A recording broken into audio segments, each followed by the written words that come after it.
এজন্য আমি আইন শৃঙ্খলা বাহিনীর কাছে জোর হাত করে বলতেছি, কার বুকে গুলি চালাচ্ছেন আপনি? কার বুকে গুলি চালাইতেছেন? আপনারা কোন সরকারি দলের নয়, আপনারা জনগণের বন্ধু। বন্ধুর বুকে আপনি বন্ধু গুলি করতেছেন। কিছুদিন আগে গতকালকে একটা ছেলে রংপুরের খুব মেধাবী ছিল, বিশ্বাস করবেন কিনা জানি না, তার বোনের কান্না দেখতে আমার শ্রদ্ধা ভানি করছে। আমি আর পারছি না ঠিক থাকতাম, তার বোনের কান্না দেখতে আমি নিজে ঠিক থাকতে পারছি না, আমি ভিডিওটা সরাই দিছি। তার বাবার বক্তব্য হলো, আমার ছেলে টিউশনি দিয়া আমাদের 2 বেলা ভাত জুটে।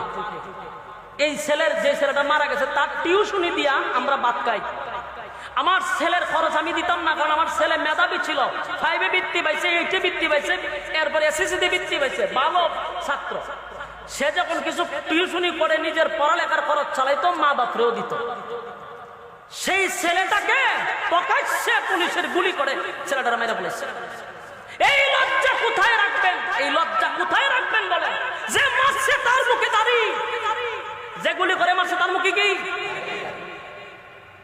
এটা কি আসলে মুসলমান না নামদারি মুসলমান? একজন মুসলমান হয়ে মুসলমানের বুকে কিভাবে গুলি চালায়? আমি আফসোস করি আমার প্রশাসন ভাইয়ের জন্য। কার বুকে গুলি চালাইতেছেন ভাই? আপনার বুকটা কি কাঁপে না? আজকে মা বাবার বুক খালি করছেন, আপনার সন্তানত্ব আছে। আপনার সন্তানকে যদি এভাবে কেউ গুলি করতো, আপনার অবস্থা কি হইতো?